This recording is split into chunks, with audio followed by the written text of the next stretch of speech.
అమరావతి ఒక మహర్దశ పట్టనుంది. 27 నవంబరు దీపావళి నాటి 600 రాబోయే 3 సంవత్సరాల కాలంలో అమరావతి రాజధాని నిర్మాణం పూర్తి కాబోతా ఉంది. ఇంకా కొంతమందికి ఒక అనుమానము, ఏమని, జగన్మోహన్ రెడ్డి లాంటి వాడెవడైనా పొరపాటున వస్తే ఏమైనా అమరావతి రాజధానికి మళ్ళీ ఎసరు పెట్టి ఇంకా ఎక్కడన్నా వైజాగ్ అంటాడా, కర్నూలు అంటాడా, తిరుపతి అంటాడా అని ఒక మూలన ఎక్కడో అనుమానం ఉంది. చాలా మందికి నివృత్తి అయిపోయింది. దాన్ని నివృత్తి చేయటానికి ఇప్పుడు చంద్రబాబు నాయుడు ఒక చక్కటి ఆలోచన చేసి అమరావతి రాజధానిని ఆంధ్రప్రదేశ్ శాసనసభ తీర్మానము చేయటమే కాక, కేబినెట్ తీర్మానం చేయటమే కాక, 2014 పునర్విభజన ఆంధ్రప్రదేశ్ పునర్విభజన చట్టంలో వాళ్ళు రాజధానుల గురించి ఆ తెలంగాణ రాష్ట్రానికి ఆ చట్టంలోనే హైదరాబాదు నగరము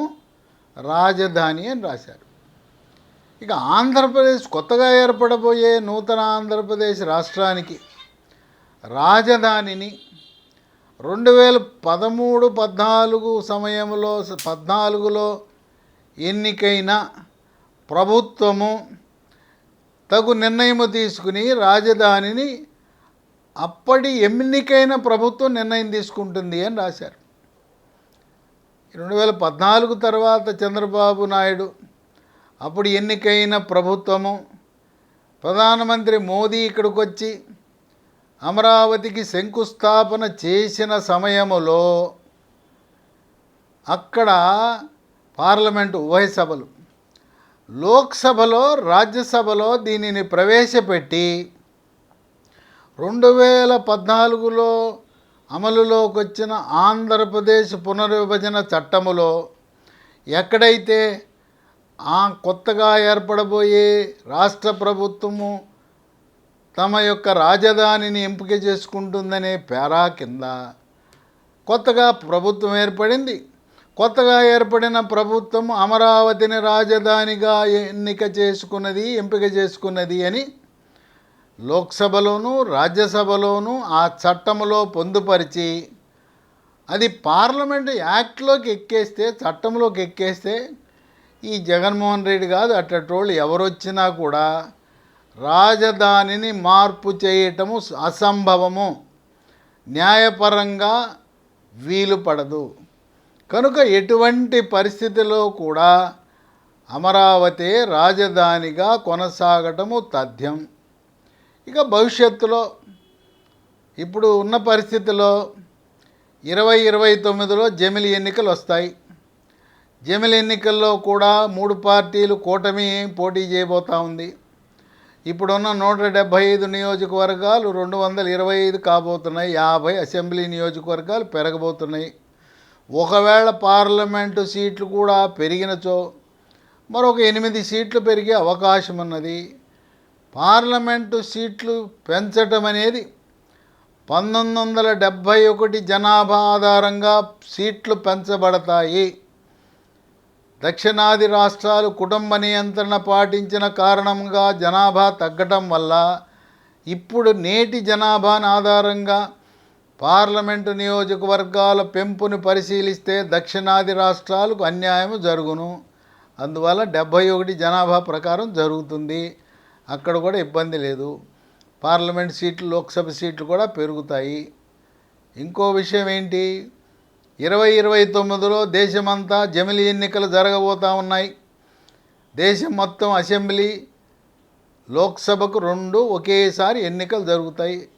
అది జరిగిన 100 రోజుల్లో మున్సిపల్, స్థానిక సంస్థ ఎన్నికలన్నీ కూడా ఒకేసారి జరుగుతాయి. ఇక ఎన్నికల కోడ్ బెడద ఉండదు.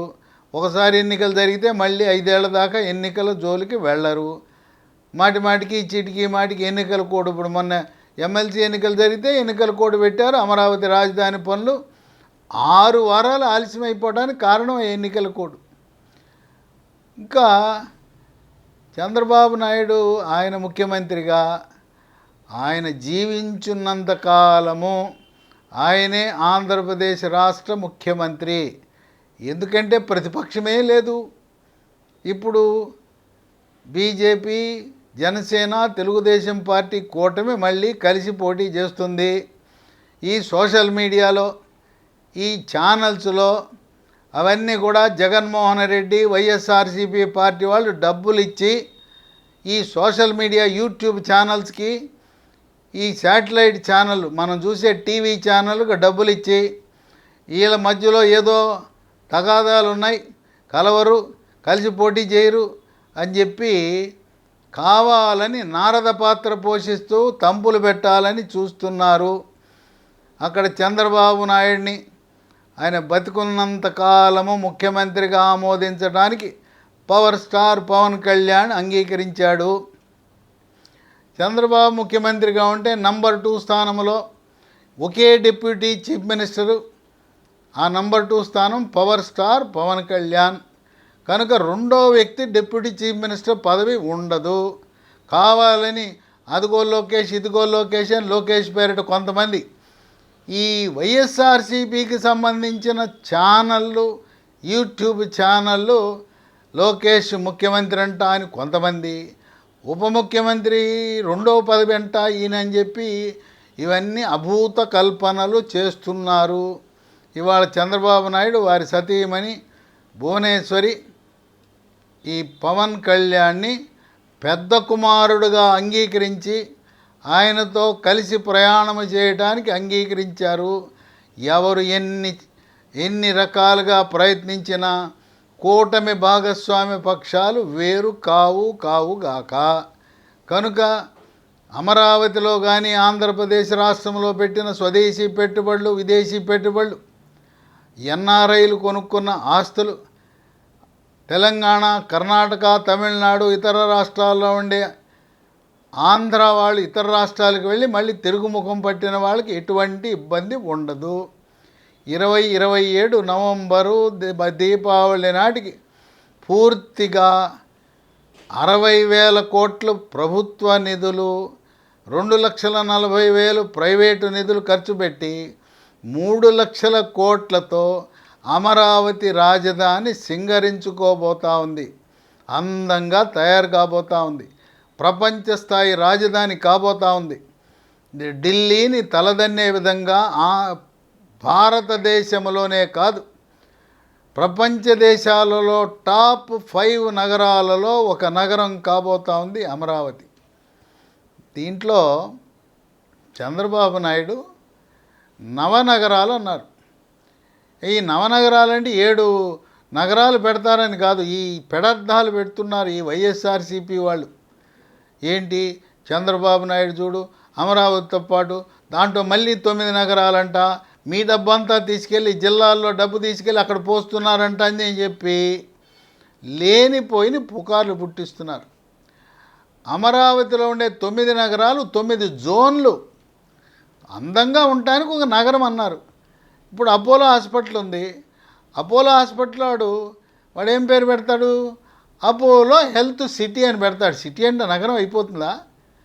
అప్పుడు రాజశేఖర రెడ్డి కూడా వైజాగ్లో అది మెడిసిటీ అన్నాడు, వైద్య నగరం అన్నాడు. అది నగరం అయిపోతుందా? వైజాగే కదా. ఇవి 9 జోన్లు వివిధ కార్యకలాపాలు నిర్వహించడానికి ఉపయోగించే జోన్ని నగరం అన్నారు. నగరం అంటే ప్రపంచ దేశాలు ఆ భాష వాడతారు. అట్లా నవనగరాలంటే ఏదో కొత్త కాదు. అమరావతిలోనే 9 జోన్లు. ఎందుకంటే ఒక్కొక్క జోన్లో ఒక కార్యకలాపం నిర్వహించడం అనేది శ్రేష్టము, శ్రేయస్కరము, ఆనందకరం అన్నీ ఒకచోటే ఉంటాయి. ఇప్పుడు 9 నగరాలలో ఒకటి ఎలక్ట్రానిక్ సిటీ అన్నారు. అంటే ఎలక్ట్రానిక్ సంబంధించిన ఐటీ పరిశ్రమలన్నీ కూడా ఒక జోన్లో ఉంటాయి. దాన్ని ఎలక్ట్రానిక్ సిటీ అన్నారు. ఈ ఎలక్ట్రానిక్ సిటీ మంగళగిరికి సమీపంలో జాతీయ రహదారి కోల్కతా చెన్నై రహదారికి సమీపంలో ఉంటుంది. చంద్రబాబు నాయుడు ఆయన ముఖ్యమంత్రి అయిన తర్వాత అసలు అక్కడ సాఫ్ట్వేర్ రంగం అభివృద్ధి చెందటానికి మైలురాయి, గుండెకాయ లాంటిది కీలకం ఏంటంటే మాదాపూర్లో హైటెక్ సిటీ నిర్మాణం చేయటం. హైటెక్ సిటీ సరిగ్గా సంవత్సర కాలంలో పూర్తి చేశారు. అప్పుడు ఎవరికి ఇచ్చారు contract? L&T, Larson and Toubro అనే సంస్థకి ఇచ్చి 1 సంవత్సరంలో పూర్తి చేయమన్నారు. ఆ హైటెక్ సిటీ ఆ బొమ్మ ఆంధ్రప్రదేశ్ రాష్ట్రానికి ఒక లోగోలా అయిపోయింది. అది ప్రపంచ దేశాలకు వ్యాప్తి చెందింది. చంద్రబాబు నాయుడు తన పట్టుదలతో ఏ రాష్ట్రానికి వెళ్ళని బిల్ క్లింటన్ని తీసుకొచ్చాడు హైదరాబాద్ నగరానికి, బిల్ గేట్స్ని తీసుకొచ్చాడు. ప్రముఖ సంస్థలు మైక్రోసాఫ్ట్, ఇన్ఫోసిస్ లాంటి అనేకమైన సంస్థలు తీసుకురావడానికి మూలము గుండెకాయ హైటెక్ సిటీ. ఇప్పటికీ కూడా ఆ బొమ్మ అది ఉమ్మడి తెలంగాణ రాష్ట్రం ఉన్నప్పుడు ఈ ఐటీ పరిశ్రమలను ఆకర్షించడానికి ఒక పెద్ద మ్యాగ్నెట్లా పనిచేసింది. ఆయన దాంతో ప్రారంభించాడు. అదే సెంటిమెంట్తో అదే కంపెనీ ఆయన సెంటిమెంటు L&T వాళ్ళకి ఇచ్చాడంటే మళ్ళీ సంవత్సరమే టైం ఇస్తారు. తర్వాత బిల్డింగు కూడా నభూతో నభవిష్యత్తు. హైదరాబాద్ మాదాపూర్లో ఉన్న హైటెక్ సిటీ లాంటి భవనము భారతదేశంలో ప్రపంచ దేశాల్లో అటువంటి నమూనా ఎక్కడా లేదు. అందుకే క్లిక్ అయింది. కనుక ప్రారంభం ఐటీ అంటే అక్కడ చేశారు.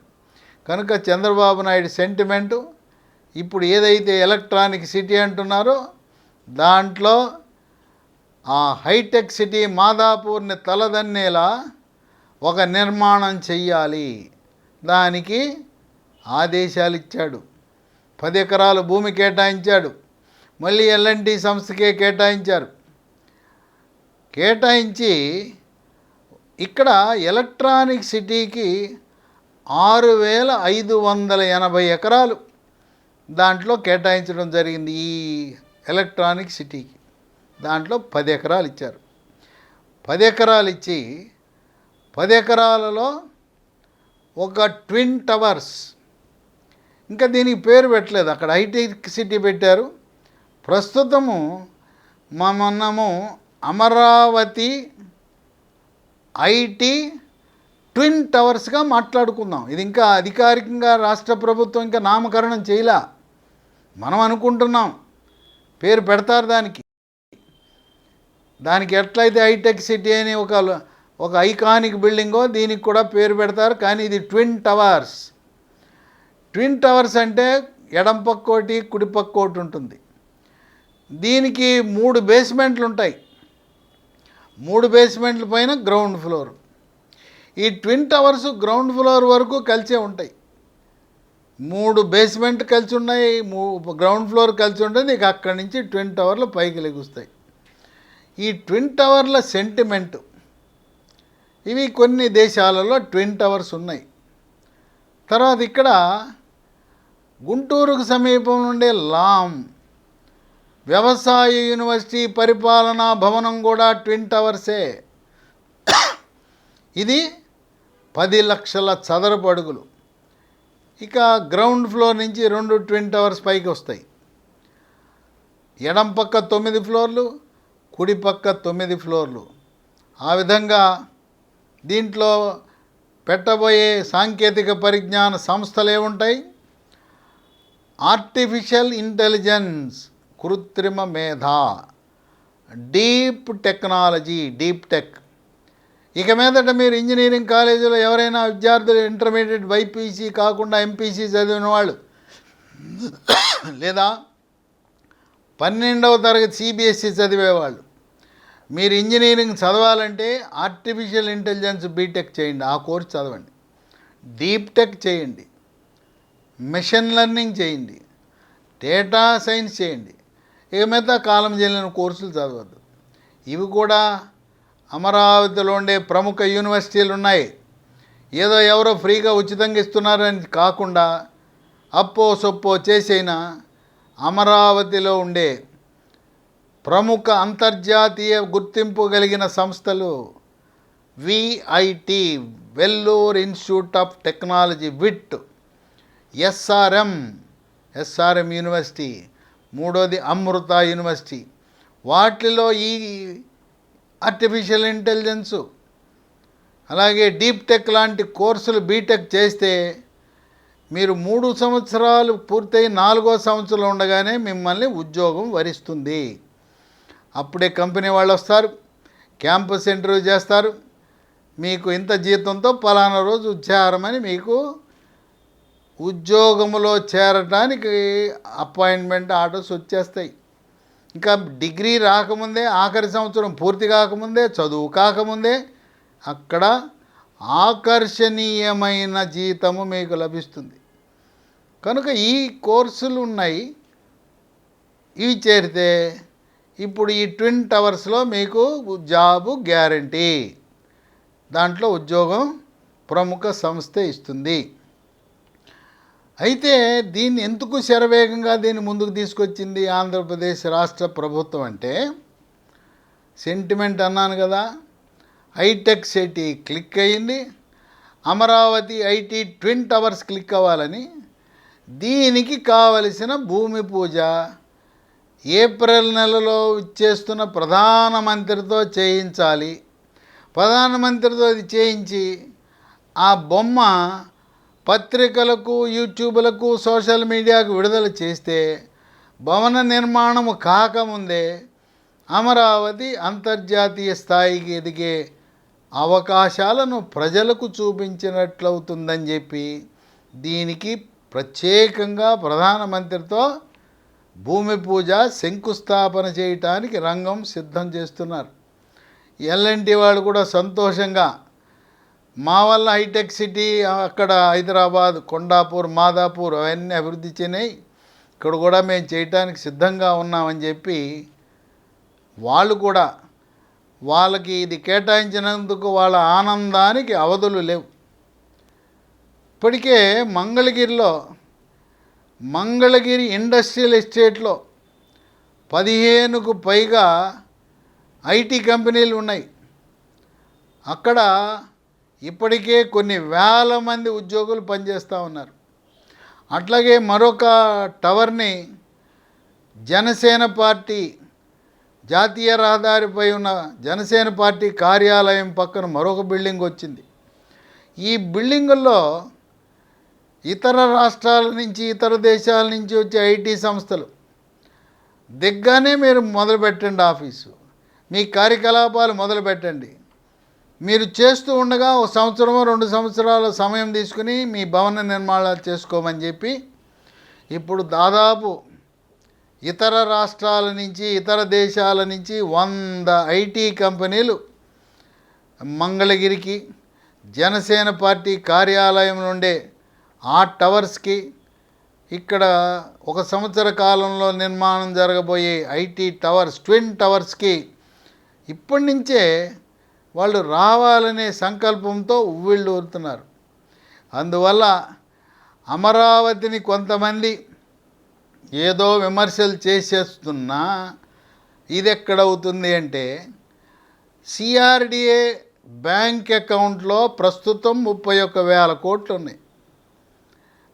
ఇప్పుడు ప్రస్తుతం 42 పనులకు టెండర్లు పూర్తి చేసి పనులు ప్రారంభమైనాయి. మరొక 20 పనులు, 62 పనులకి టెండర్లు పూర్తవుతాయి. 3 సంవత్సరాల కాల వ్యవధిలో 92 పనులు, 60,000 కోట్లు.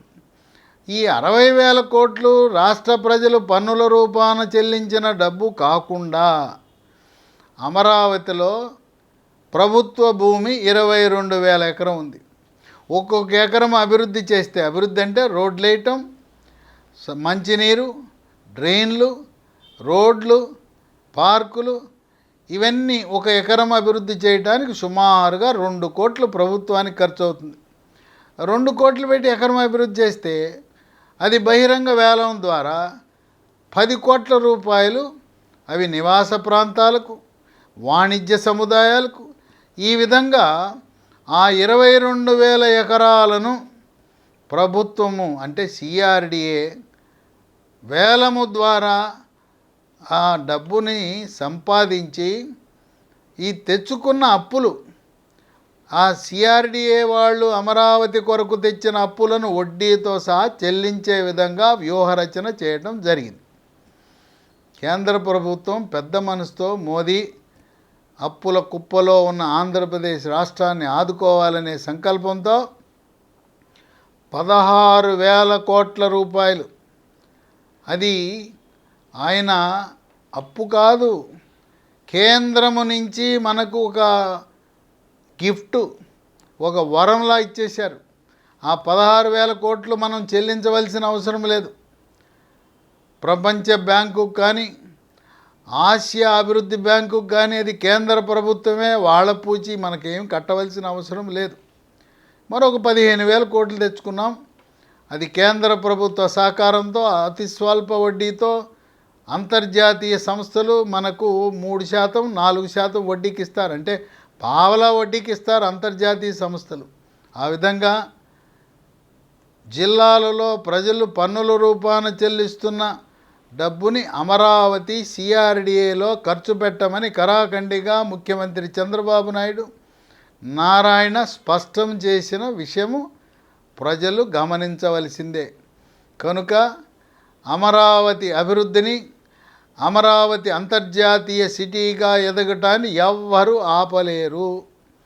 సూర్యోదయానికి చెయ్యడ్డం పెడితే ఈ వైఎస్ఆర్సీపీ మాజీ ముఖ్యమంత్రి జగన్మోహన్ రెడ్డి కానీ, వైఎస్ఆర్సీపీ నాయకులు కానీ ఈ అమరావతి గురించి వాళ్ళు మాట్లాడే మాటలు, వాళ్ళకి అమ్ముడు పోయిన సోషల్ మీడియా, యూట్యూబ్ వాళ్ళకి అమ్ముడు పోయిన ఈ టీవీ ఛానల్స్ చెప్పే మాటలు వినద్దు. అక్కడ కొంతమంది విశ్లేషకులను కూడా కొనుక్కొని తప్పుడు ప్రచారం చేస్తే ప్రజలు ఎవ్వరు కూడా నమ్మవలసిన అవసరం లేదు. వాళ్ళ పత్రికలు ఉన్నాయి, వైఎస్ఆర్సీపీ అనుబంధ పత్రికలు ఉన్నాయి, టీవీ ఛానళ్ళు ఉన్నాయి, యూట్యూబ్ ఛానళ్ళు ఉన్నాయి. వాళ్ళు చెప్పే మాటలు వినొద్దు. వాళ్ళు రాసే రాతలు తప్పుడు రాతలకు మోసపోవద్దు. అమరావతి అభివృద్ధిని ఎవ్వరూ ఆపే పరిస్థితి లేదు. ఇక రేపు ఏప్రిల్ నెలలో ప్రధానమంత్రి మోదీ వచ్చి ఇక్కడ శంకుస్థాపనలు, ఆగిపోయిన పనులను పునర్నిర్మాణము, పూర్వవైభవం వచ్చే విధంగా ప్రారంభించడాన్ని ఒక పెద్ద జాతీయ అంతర్జాతీయ ఈవెంట్గా ధూమ్ ధామ్ అని చేస్తే ఇక ప్రజలకు ఒక స్పష్టత వస్తుంది. ప్రధానమంత్రి మోదీ రాకతో వాళ్ళ రాకకు చూసుకోకుండా, సమయం వృధా కాకుండా ఆయన వచ్చి చేసే కార్యక్రమము భూమి పూజలు లాంఛనం మాత్రమే. ఇప్పటికే పలు నిర్మాణ రంగ సంస్థలు రంగంలో దిగినాయి. పగలు రాత్రి పనులు మొదలుపెట్టాయి. ఆయన ఎప్పుడో ఏప్రిల్లో వస్తాడని ఇప్పటికే మనం 6 వారాలు ఈ ఎన్నికల కోడని ముదనష్టపు ఎమ్మెల్సీ ఎన్నికల కోడ్ వల్ల నష్టపోయాం. అందువల్ల పనులాగవు. అది లాంఛనంగా ఆయన వచ్చారు కనుక ఆ రోజు ఏదో ఒక సెలబ్రేషన్, ఒక ఈవెంటు, అది దృష్టిని జాతీయ అంతర్జాతీయ ప్రజల దృష్టిని ఆకర్షించడానికి పెట్టడం కానీ ఆయన వచ్చేదాకా పనులు ఆపవద్దని చెప్పి ఆంధ్రప్రదేశ్ రాష్ట్ర ప్రభుత్వం ఆదేశాలు ఇవ్వటం విశిష్టం. ఇంకా ఈ కట్టబోయే అమరావతి ఐటీ ట్విన్ టవర్ ఏమని నామకరణం చేస్తారో మనం వేచి చూడాల్సిందే.